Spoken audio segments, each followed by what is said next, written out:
सादर प्रणाम श्रोतागणों, मैं प्रीति उपाध्याय आज एक बार फिर आपका धार्मिक व्रत कथा की YouTube चैनल पर हार्दिक स्वागत करती हूँ। और आज मैं आपको बताने जा रही हूँ रक्षाबंधन के विषय में कई पौराणिक कथाएं तथा रक्षाबंधन का महत्व। अगर आपको मेरी यह वीडियो अच्छी लगे तो इस चैनल को सब्सक्राइब करें, वीडियो को अंत तक देखें और शेयर व लाइक करें। अब मैं आपको बताने जा रही हूँ रक्षाबंधन के विषय में कुछ बातें, तो कृपया कर ध्यान से सुनिए। रक्षाबंधन एक हिंदू और जैन त्यौहार है जो प्रतिवर्ष श्रावण मास की पूर्णिमा के दिन मनाया जाता है। श्रावण में मनाए जाने के कारण इसे श्रावणी भी कहा जाता है। इसे हर धर्म के लोग बड़े ही उत्साह के साथ मनाते हैं। इस दिन ब्राह्मण अपनी जनेऊ बदलते हैं। यह श्रावण मास का अंतिम दिन होता है, इसलिए जिन लोगों ने पूरे श्रावण मास का उपवास रखा हो वे इस दिन किसी गरीब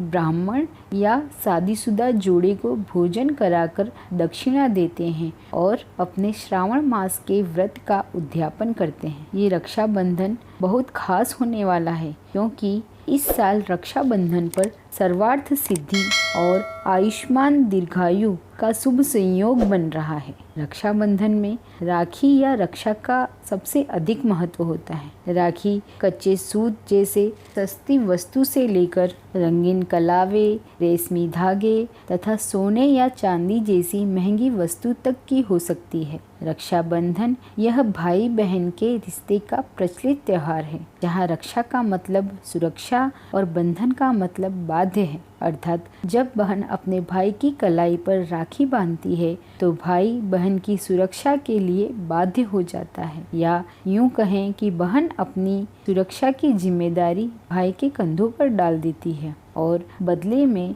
भाई की लंबी उम्र की कामना करती है। इस पर्व का आरंभ कहाँ से हुआ ये बता पाना तो संभव नहीं है, लेकिन पुराणों और ग्रंथों में कई कथाएं मिलती हैं जिन्हें हम इस पर्व से जोड़ सकते हैं। रक्षाबंधन के त्योहार को मनाए जाने के पीछे कई पौराणिक कथाएं जुड़ी हुई हैं जो स्वयं भाई बहन नहीं थे उनके पीछे, जिनमें से हमने अपने स्कूलों में केवल एक कथा सुनी है, वो है महारानी कर्णावती की। तो आइए मैं आपको सुनाती हूँ महारानी कर्णावती की कहानी। चित्तौड़ की महारानी कर्णावती ने महाराणा प्रताप की मृत्यु के बाद अपना राज्यभार संभाला, परंतु जब गुजरात के बादशाह ने चित्तौड़ पर आक्रमण किया तो महारानी ने दिल्ली के राजा हुमायूं को राखी भेजी और अपनी सुरक्षा की जवाबदारी दी, और हुमायूं ने राखी की लाज रख चित्तौड़ की रक्षा की। इस तरह से इस कथा को भी रक्षाबंधन के पीछे जोड़ा गया है, परंतु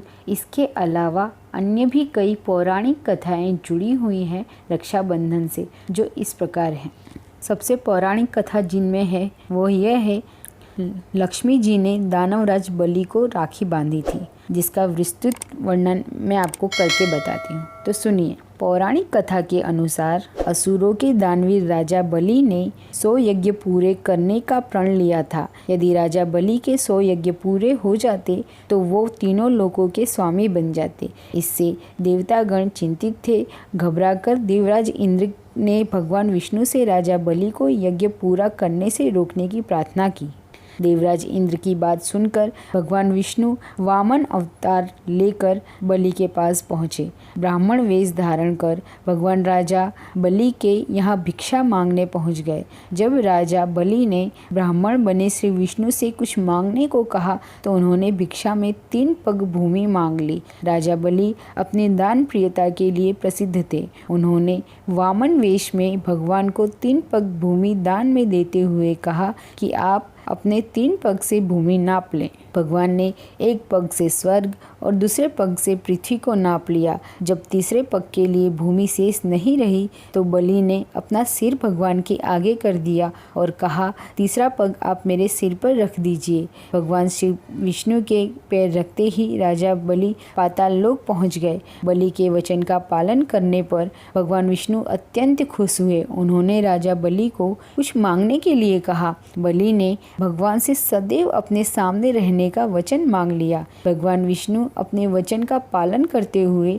राजा बलि के द्वारपाल बन गए। जब यह बात लक्ष्मी जी को पता चली तो उन्होंने नारद मुनि को बुलाया और इस समस्या का समाधान पूछा। नारद जी ने उन्हें बताया कि आप राजा बलि को राखी बांधकर उन्हें अपना भाई बनाएं और उपहार में अपने पति भगवान विष्णु को आज़ादी मांग लें। लक्ष्मी जी ने ऐसा ही किया। उन्होंने राजा बलि को राखी बांधकर भाई बनाया और राजा बलि ने उनसे उपहार मांगने को कहा तो उन्होंने अपने पति विष्णु को उपहार में मांग लिया। तभी से चतुर्मास का इतना महत्व माना जाने लगा है, क्योंकि जब भगवान विष्णु राजा बलि के साथ पाताल लोक में थे उसे चतुर्मास कहा गया है, क्योंकि वे उस समय वहाँ आराम की निद्रा में रहते हैं। और दूसरी कथा है, इंद्राणी ने अपने पति को बांधा था रक्षा सूत्र। इस विषय में तो आइए इसका विस्तार से वर्णन सुनते हैं। एक बार देवताओं और दानवों में युद्ध हुआ जो कई दिनों तक चलता रहा, जिसमें कि देवताओं की हार होने लगी। यह सब देखकर देवराज इंद्र बड़े निराश हुए। तब इंद्र की पत्नी सची ने विधान पूर्वक एक रक्षा सूत्र तैयार किया और श्रावण शुक्ल पूर्णिमा को ब्राह्मणों द्वारा देवराज इंद्र के हाथ पर बंधवाया, जिसके प्रभाव से इंद्र में की युद्ध में विजय हुई। इसे भी रक्षाबंधन के पीछे जोड़ा जाता है। तीसरी पौराणिक कथा है जिसमें द्रौपदी ने बांधी थी राखी भगवान श्री कृष्ण को। इसका विस्तार से वर्णन सुनते हैं। महाभारत के एक प्रसंग के अनुसार भगवान श्री कृष्ण ने जब सुदर्शन चक्र से शिशुपाल का वध किया, तब शिशुपाल का सिर काटने के बाद जब चक्र वापस कृष्ण के पास आया तो उस समय कृष्ण की उंगली कट गई और भगवान कृष्ण की उंगली से रक्त बहने लगा। यह देखकर द्रौपदी ने अपनी साड़ी का किनारा फाड़कर कृष्ण की उंगली में बांध दिया। कृष्ण ने तब द्रौपदी को सदैव उनकी रक्षा करने का वचन दिया। भगवान कृष्ण द्रौपदी को अपनी बहन मानने लगे। तभी से रक्षाबंधन के दिन बहनें अपने भाइयों को राखी बांधती है और भाई उसकी रक्षा करने का वचन देता है। और अपने कथन अनुसार जब द्रौपदी का चीरहरण हुआ तब भगवान श्री कृष्ण ने उनकी लाज रखी। तभी से इस कहानी को भी रक्षाबंधन के साथ जोड़ा गया है। इस तरह से अन्य भी कई कथाएं जुड़ी हुई है रक्षाबंधन के साथ। इस प्रकार और भी कई पौराणिक कथाएं रक्षाबंधन के साथ जुड़ी हुई हैं, लेकिन मैंने यहाँ इन 3 मुख्य कथाओं का समावेश किया है जो अब समाप्त होती हैं। इस वीडियो को अंत तक देखने के लिए मैं आपका अभिवादन करती हूँ। धन्यवाद।